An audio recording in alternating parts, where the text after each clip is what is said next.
우리 하나님 말씀 보겠습니다. 하나님 말씀은 신약 성경 요한계시록 17장 1절에서 5절까지 말씀입니다. 요한계시록 17장 1절에서 5절까지 우리 세번역 성경으로 다 함께 봉독하겠습니다. 봉독합니다.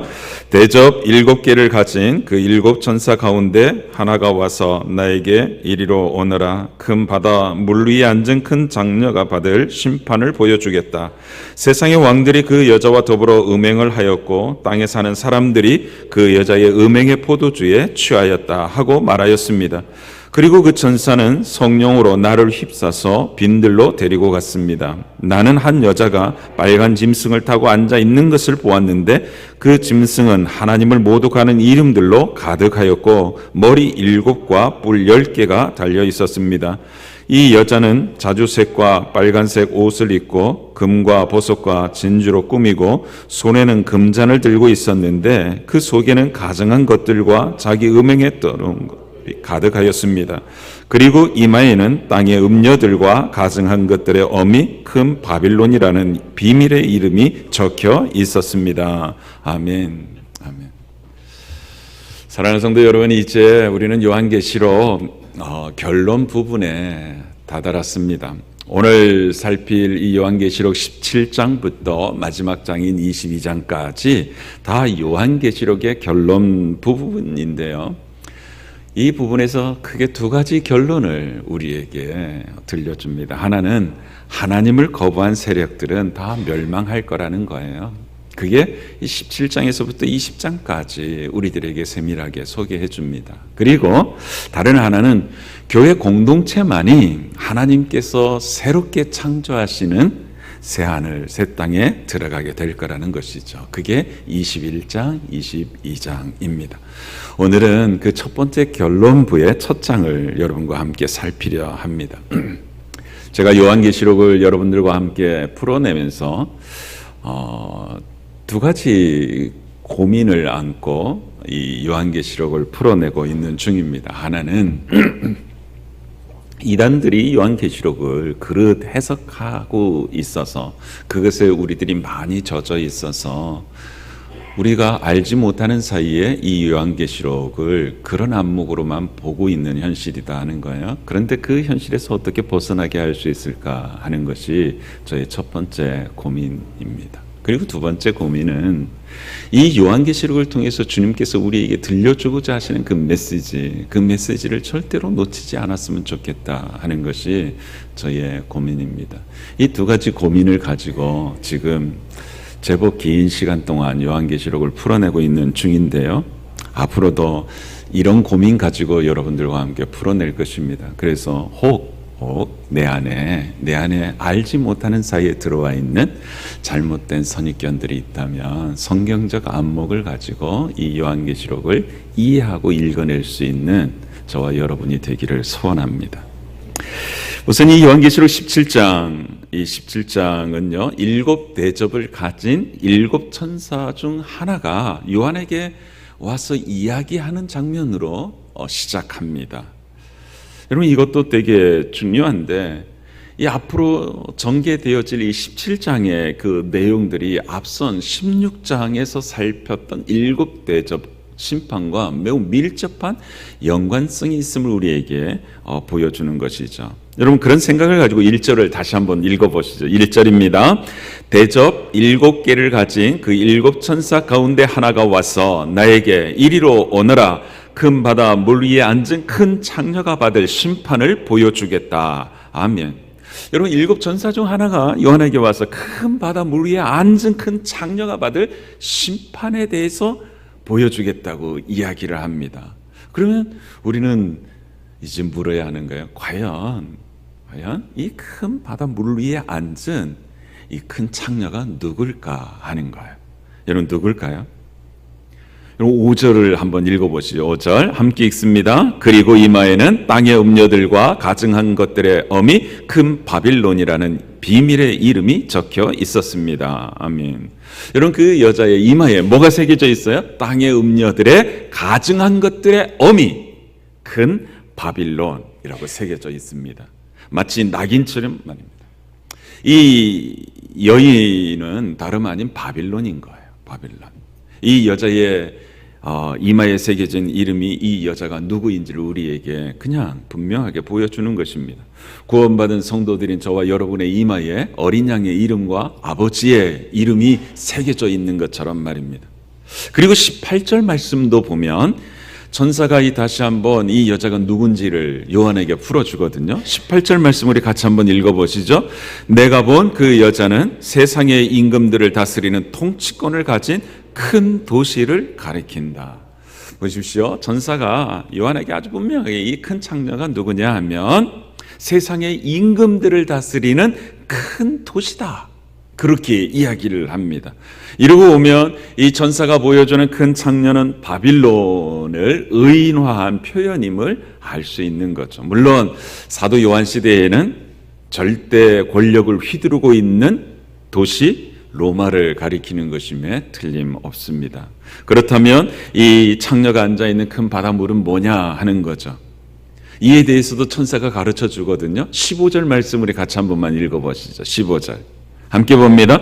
천사가 또 나에게 말하였습니다. 내가 본 물 곧 그 창녀가 앉아있는 물은 백성들과 무리들과 민족들과 언어들이다. 아멘. 여러분, 이 창녀가 앉아있는 그 물은요, 백성들과 무리들과 족속들과 언어들이라고 밝히고 있습니다. 무슨 이야기죠? 세상 열국과 백성들이란 이야기인 것이죠. 그러면 창녀가 큰 바다 물 위에 앉았다는 말의 의미가 매우 분명해지는 것이죠. 이 여자가 세상 모든 나라 위에 군림하고 있음을 우리에게 보여주고 있는 것입니다. 바빌론이 세계적으로 막강한 영향력을 가지고 있었던 것처럼 지금 이 여자가 그렇게 막강한 영향력을 가지고 있음을 우리에게 보여주는 거죠. 2절 말씀을 통해서도 이 여자가 가지고 있는 영향력이 얼마나 대단한지를 알 수 있습니다. 여러분 2절 같이 읽어보시죠. 세상의 왕들이 그 여자와 더불어 음행을 하였고 땅에 사는 사람들이 그 여자의 음행의 포도주에 취하였다 하고 말하였습니다. 아멘. 여러분 이 큰 창녀 바빌론이요 세상의 왕들로 하여금 음행을 자행하도록 이끕니다. 하나님을 배역하도록 이끌었다는 이야기입니다. 뿐만 아니라 땅에 사는 사람들로 하여금 이 여자의 음행에 푹 젖어 취하게 만들어 놓고 있습니다. 여러분 음행의 포도주에 취했다는 말은 무슨 의미인지 여러분 6절을 보면 천사가 풀이해 주고 있습니다. 여러분 6절 같이 한번 읽어보시죠.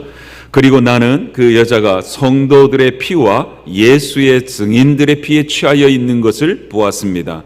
내가 그 여자를 보고 크게 놀라니. 아멘. 여러분 이 여자가 뭐에 취해 있다고 이야기하죠? 성도들의 피와 예수의 증인들의 피에 취하여 있다고 이야기하고 있습니다. 그렇다면 이 음행의 포도주가 무엇을 의미하는지 분명해지는 것이죠. 여기서 음행의 포도주는 성도들과 예수의 복음을 증언하는 증인들로 하여금 피를 흘리게 하는 그 박해를 의미하는 것이죠. 그리고 취했다는 말은 성도들을 핍박하는 일에 극도로 도취해 있음을 열광적으로 호응하고 있음을 우리에게 보여주는 것입니다.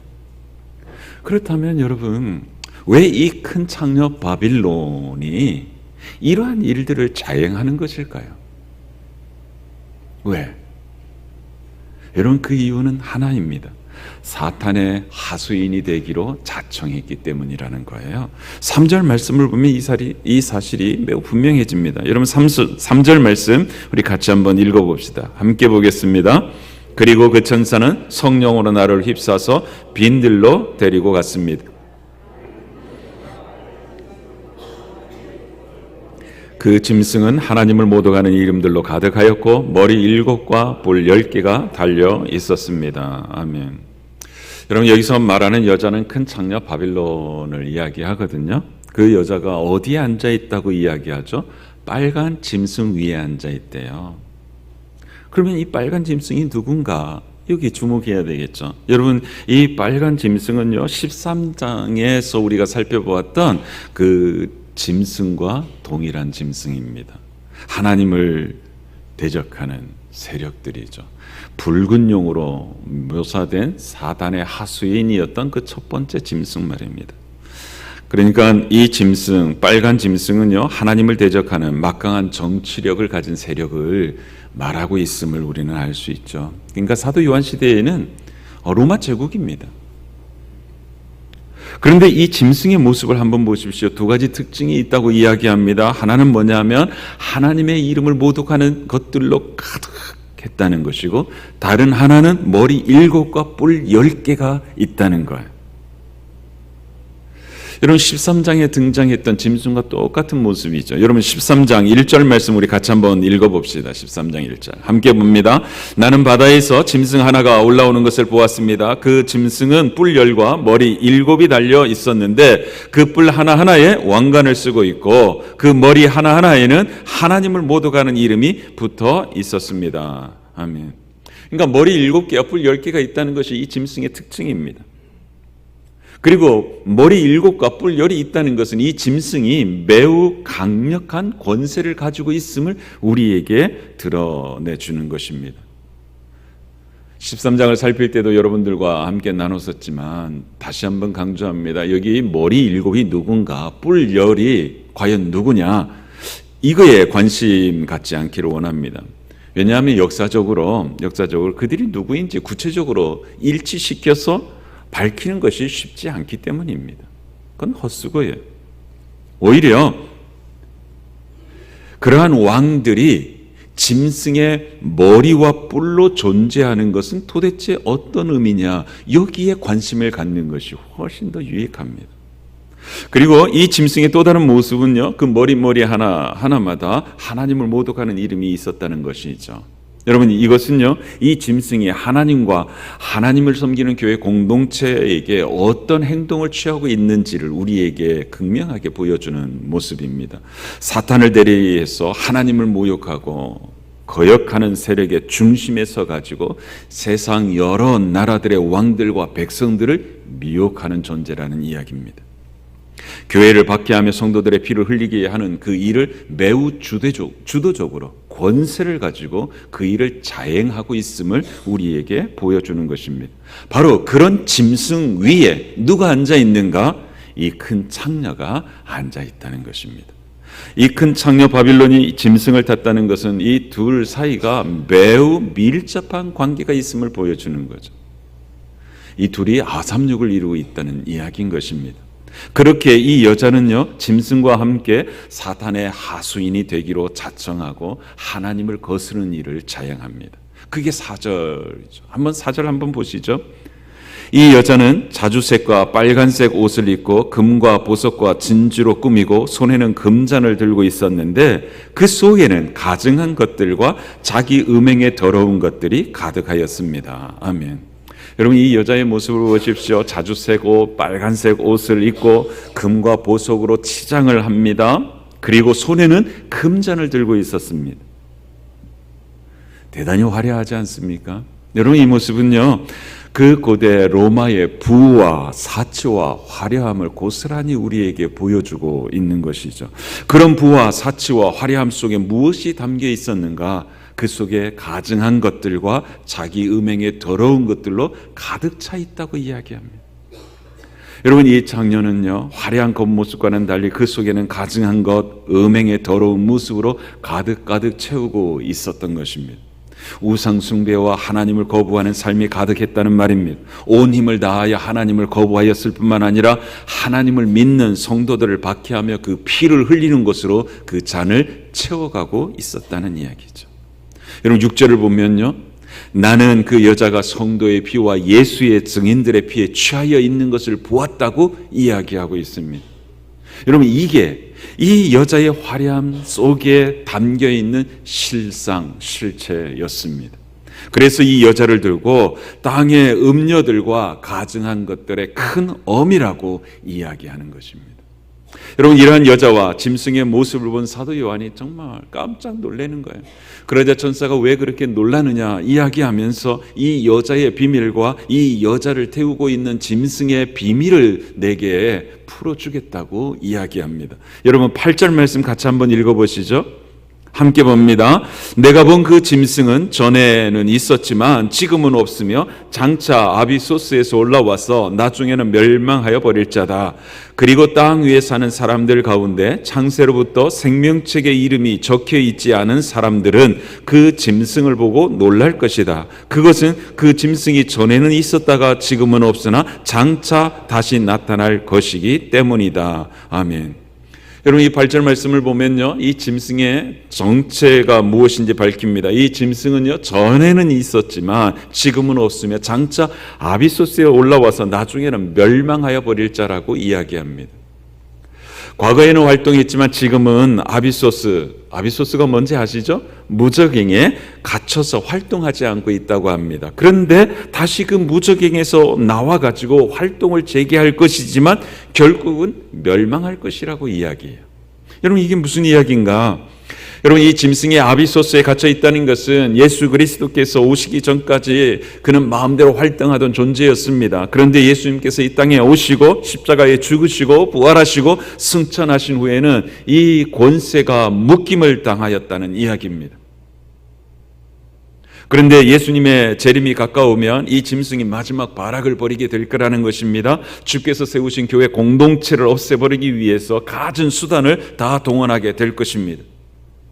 17장의 표현대로 한다면 음행의 포도주에 흠뻑 젖게 될 거라는 것이죠. 여러분, 이게 아비소스에서 나온다는 말의 의미입니다. 그런데 이 짐승의 활동은 그리 오래지 않을 거라는 거예요. 그리고 이 짐승의 재출현은 자신의 멸망과 잇대어 있습니다. 천사는 이 사도 요한에게 이 사실을 거듭거듭 확인시켜 줍니다. 여러분, 9절부터 11절 말씀이 그거거든요. 같이 한번 읽어봅시다. 여기에 지혜를 가진 마음이 필요하다. 머리 7은 그 여자가 타고 앉은 7산이요 또한 7왕이다.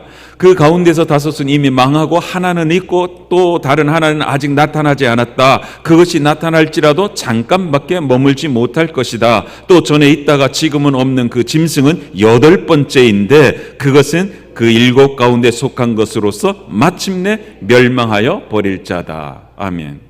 여러분, 천사가 7머리와 10뿔을 가진 이 짐승의 비밀을 풀어주고 있습니다. 우선 머리 7 달린 이 짐승, 이 7에 대해서 풀이해요. 머리 7은 그 여자가 타고 있는 7산이라고 이야기합니다. 여러분, 여자가 7산에 앉았다는 것은요, 3절에 빨간 짐승을 타고 있다는 표현과 일치하는 표현이거든요. 그런데 1세기 신자들은 7산 하면 떠오르는 도시가 있습니다.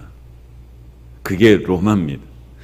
로마는요, 실질적으로 7개의 언덕 위에 세워진 도시였기 때문입니다. 그래서 1세기 신자들은 7산의 도시 하면 관용적으로 로마 이렇게 아는 거예요. 그러니까 지금 천사가 전해주는 7산이라는 말을 듣고 초대교회 성도들은 이거 로마를 가리키고 있구나 다 알아들었다는 이야기죠. 그리고 10절에서 7머리를 7왕이라고 밝히고 있습니다. 다시 반복합니다. 이 7왕이 누군지 관심을 갖지 말자는 거예요.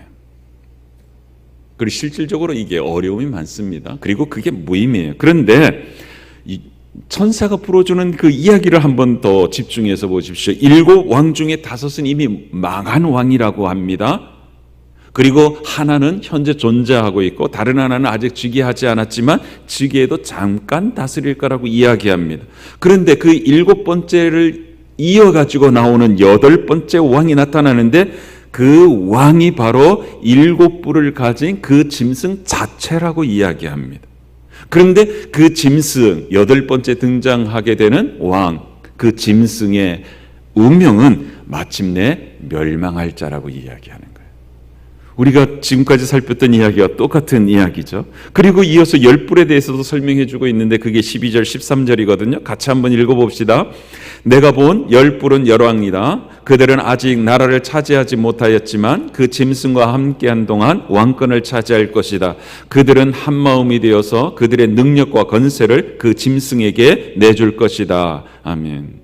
여러분, 10뿔에 대해서 뭐라고 하는지 보십시오. 10뿔은 열왕이라고 이야기합니다. 그런데 그 열왕이 아직 나라를 얻지 못한 왕들이라고 이야기를 해요.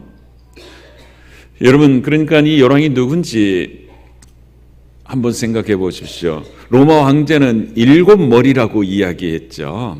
그러니까 이 열왕은 로마 황제를 가리키는 것이 아님이 분명해지는 것이죠. 그리고 우리가 이미 살폈던 동방에서부터 오는 왕들도 아님을 알 수 있습니다. 오히려 1세기 형편으로 친다면 로마 제국을 여러 지역으로 나눴잖아요. 그 나눈 지역을 다스리는 총독들이라고 생각할 수도 있습니다. 아무튼 이 열왕은요, 문자적으로 10명의 왕을 이야기하는 것이 아니라 세상 왕들이 갖고 있는 막강한 권세를 가지고 있는 그 세력들을 가리키는 것으로 생각하면 좋겠습니다. 이들은 짐승을 추종하고 있기 때문에 짐승과 더불어 그 막강한 권세를 휘두를 것입니다. 그리고 이들은 한마음이 되어서 자기 능력과 권세를 짐승에게 이양합니다. 여러분 14절 말씀을 보면요, 이들이 왜 한마음이 되었는지를 대번에 알 수 있습니다. 여러분 14절 같이 읽어봅시다. 그들이 어린 양에게 싸움을 걸 터인데 어린 양이 그들을 이길 것이다. 그것은 어린 양이 만주의 주요 만왕의 왕이기 때문이며 어린 양과 함께 있는 사람들이 부르심을 받고 택하심을 받은 신실한 사람들이기 때문이다. 아멘. 여러분 그 첫 대목을 보면 그들이 어린 양에게 싸움을 걸 터인데 라고 했습니다. 여러분 이게 그들이 한마음이 된 이유였습니다. 그들은 마음을 모아서 어린 양 예수 그리스도와 싸우려 합니다. 그들은 짐승과 연합해서 어린 양이신 예수 그리스도를 대적하며 마지막 전쟁을 치르려고 한다는 것입니다. 그런데 천사는요, 이 싸움의 결과를 한마디로 이야기합니다. 어린 양이 그들을 이길 것이다. 왜? 그것은 어린 양이 만주의 주요 만왕의 왕이기 때문이다. 어린 양이신 예수 그리스도는 만주의 주요 만왕의 왕으로 이 세상에 다시 오신다는 것입니다. 이 세상을 심판하시는 심판주로 오시는 것입니다.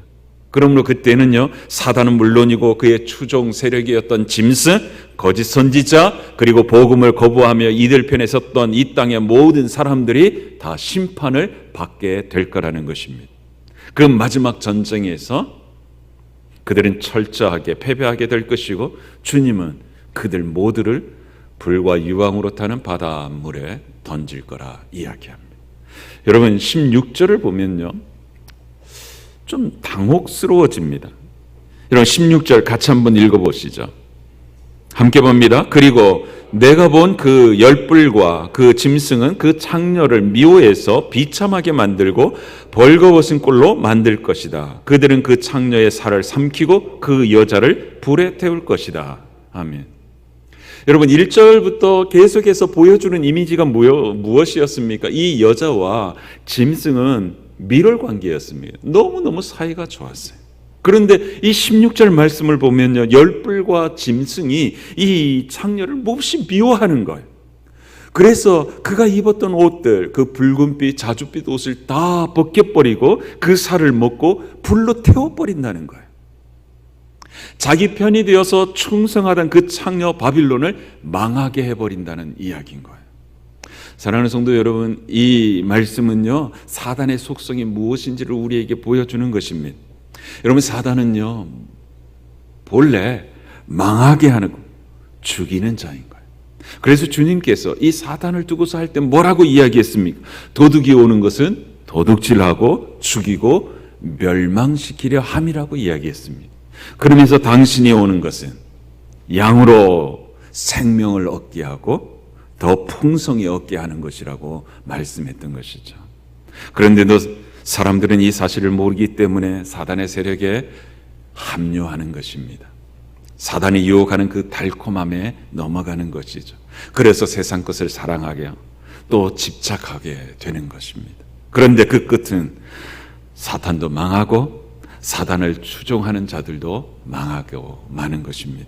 여러분 요한계시록 19장에 가면 그것을 확인하게 될 터인데 미리 한번 확인해 보시죠. 여러분 요한계시록 19장 20절 21절을 우리 같이 한번 읽어봅시다. 여러분 색깔을 알리한 부분에 염두에 두면서 한번 읽어봅시다. 함께 봅니다. 그러나 그 짐승은 붙잡혔고 또 그 앞에서 기이한 일들을 행하던 그 거짓 선지자도 그와 함께 붙잡혔습니다. 그는 짐승의 표를 받은 자들과 그 짐승 우상에게 절하는 자들을 이런 기이한 일로 미혹시킨 자입니다. 그 둘은 산채로 유황이 타오르는 불바다로 던져졌습니다. 그리고 남은 자들은 입에서 나오는 칼에 맞아 죽었고 모든 새가 그들의 살점을 배부르게 먹었습니다. 아멘. 여러분, 이게 그들의 마지막입니다. 이들 모두가 다 심판주로 오시는 예수 그리스도께 심판을 받아 멸망하고 말 거라는 것입니다. 그런데 교회와 신자의 마지막은 이들과 정반대라는 것입니다. 그 사실을 14절 말씀에서 이야기해 줍니다. 여러분, 이번에는 14절 말씀을 개역개정으로 같이 한 번만 읽어봅시다. 함께 보겠습니다. 그들이 어린 양과 더불어 싸우려니와 어린 양은 만주의 주시요 만왕의 왕이심으로 그들을 이기실 터이요 또 그와 함께 있는 자들 곧 부르심을 받고 택하심을 받은 진실한 자들도 이기리로다. 아멘. 아멘. 여러분 보십시오. 천사는요 어린 양과 함께 부르심을 받고 택하심을 받은 진실한 자들도 이길 거라고 선언합니다. 또 그와 함께 있는 자들 곧 부르심을 받고 택하심을 받은 진실한 자들도 이기리로다. 여러분, 이게 교회와 예수 그리스도를 믿는 신자들의 마지막입니다. 주님께서 승리하시는 그날 저와 여러분 우리 모두가 주님과 함께 더불어 승리를 누리게 될 줄 믿습니다. 원수 사단의 세력을 질법으신 주님과 함께 승리의 기쁨을 누리게 될 것입니다. 그날에 주님께서 우리를 영화롭게 해 주실 것입니다. 비록 내가 내 자신을 두고 생각하여도 내 자신이 정말 한없이 부끄럽고 보잘것없는 자이지만 그날에 주님께서 나에게 거룩한 옷을 입혀 주실 것입니다. 부활의 주님의 몸과 같은 영광스러운 몸을 입혀 주실 거예요. 영원한 천국에서 주님과 더불어 왕 같은 삶을 허락하실 거예요. 여러분, 이게 신자인 저와 여러분의 마지막 모습입니다. 그래서 이 요한계시록을 읽고 이 마지막 날을 사모하는 신약교회의 모든 신자들은 날마다 주님 앞에 아멘, 주 예수여 오시옵소서 고백했던 것입니다. 서로 만날 때마다 이 말을 변형하여 마라나타 그랬습니다. 주님께서 다시 오십니다. 그렇게 인사하며 영원한 천국을 소망하며 살았던 것입니다. 이 영원한 천국 마지막 승리에 대한 확신이 있었기 때문에 그들은 매우 담대하게 만나는 모든 이들에게 예수 그리스도의 복음을 증언할 수 있었습니다. 어떠한 핍박이 다가온다 할지라도 예수 그리스도의 증인으로서 살아가기를 포기하지 않았습니다. 사랑하는 성도 여러분, 여러분은 어떻습니까? 여러분도 다시 오실 예수님을 앙망하고 계시는지요? 저는 이 시간 저와 여러분 모두가 확신과 설렘으로 마라나타, 주님이 다시 오신다고 날마다 고백할 수 있기를 소원합니다. 우리는 예수 그리스도를 믿음으로 구원받은 하나님의 자녀들입니다. 우리들의 이마에는 이미 어린 양의 이름과 우리 아버지의 이름이 새겨져 있습니다. 그렇기 때문에 이 세상 마지막 날에 주님께서 승리하시는 그날 주님과 함께 영원한 승리를 누리게 될 줄 믿습니다. 그날 우리 모두가 예수 그리스도를 구세주로 믿어서 하나님의 자녀가 되었다는 것이 얼마나 복된 일인지 온전히 드러남을 확인하게 될 것입니다. 뿐만 아니라 사단이 미혹하는 이 세상 풍파 속에서도 하나님 말씀만을 내 삶의 기준으로 삼고 살아보려고 애썼던 그 나의 삶의 흔적들이 고스란히 남아있는 것을 확인하게 될 것입니다. 그에 따라 그 영원한 상급을 베푸시는 주님의 보좌 앞에 서게 될 것입니다. 그러니 사랑하는 성도 여러분, 남은 생애를 살아가는 동안 날마다 영적으로 깨어있기를 주의 이름으로 축복합니다. 정말로 깨어 있어서 신자답게 살아가기를 주의 이름으로 축복합니다. 날마다 성령의 도우심을 힘입어서 세상과 타협하지 않으려는 신앙의 순전함을 지켜내시다가 주님이 부르시는 그날 영광의 구름 속에서 주님과 함께 승리의 새 노래를 부르게 되기를 우리 구주 이름으로 축복합니다. 기도하겠습니다.